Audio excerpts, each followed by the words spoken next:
It's 2015 and I'm very excited because this is my first video of the year.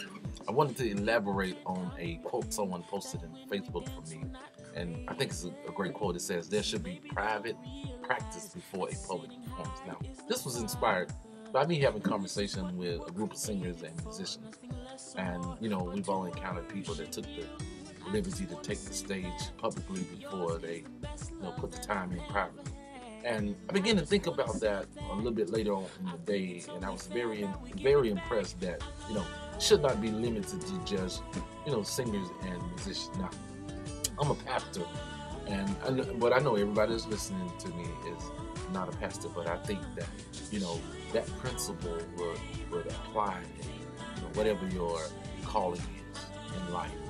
Now, the way that God dealt with me, and I want to share that with you because it really inspired me. Private practice before public performance. And it just blew me away. It says, now you're in the people business and you deal with people, as we all do. If you live it, you deal with people. So now you're dealing with issues that people have. So he says before you go to your stage or to your pulpit to make something public about someone, take the opportunity to go to them, practice it private before you go to public.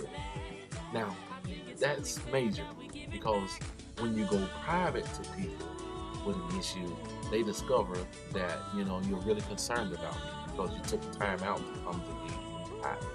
And once you have conversation, what happens then is you discover that they're no different from you.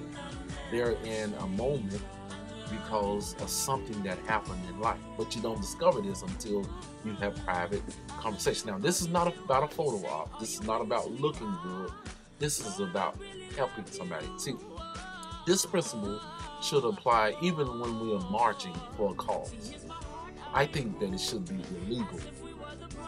Now, this is Pastor G. I just think it should be illegal for someone to march by somebody that they never talked to, that they never dialogue with, and march to a platform and speak out on the issue of the person that they pass by. Now, this doesn't sound spiritual, but now Scripture says this: "By this will men know that you are my disciples." How? By the love that you show to one another. So it is very spiritual. The other day I was in a coffee shop and I'm sitting on one side of the room, and here comes a young man inside the room. And when I seen him come in, he was walking some kind of way, and I'm like, oh, what's this? So as I'm sitting there, he walks closer to me, and I'm still looking at him like, what's up with this? But I discovered something. When he got close, I could see that from the beginning of his hairline all the way to the back of his head, there was a scar.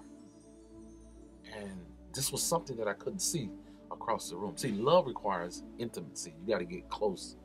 And I began to have compassion on him. It went from saying, ooh, to, man, this young man is fortunate to be able to walk inside this building on his own.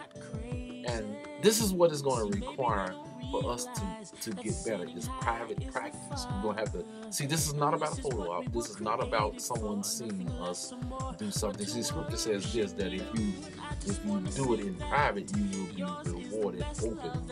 It's, the majority of the things that we're going to do in this season, nobody will know because we're going to do it out of the love in our hearts. It's not about who's seeing me do it. It's about making sure that my brother, making sure that my sister are doing well. Now, I can guarantee you that if we can grab hold to this principle, I can guarantee you that the kingdom agenda will be pushed a lot further, a lot faster. Now, this is Pastor G. I really wanted to share that with you. This year, let's live life like we never lived life before. There's a harvest that we are expecting. There is a Lord of that harvest. If you want the harvest that the Lord got, you should make the Lord of the harvest happy. Pastor G.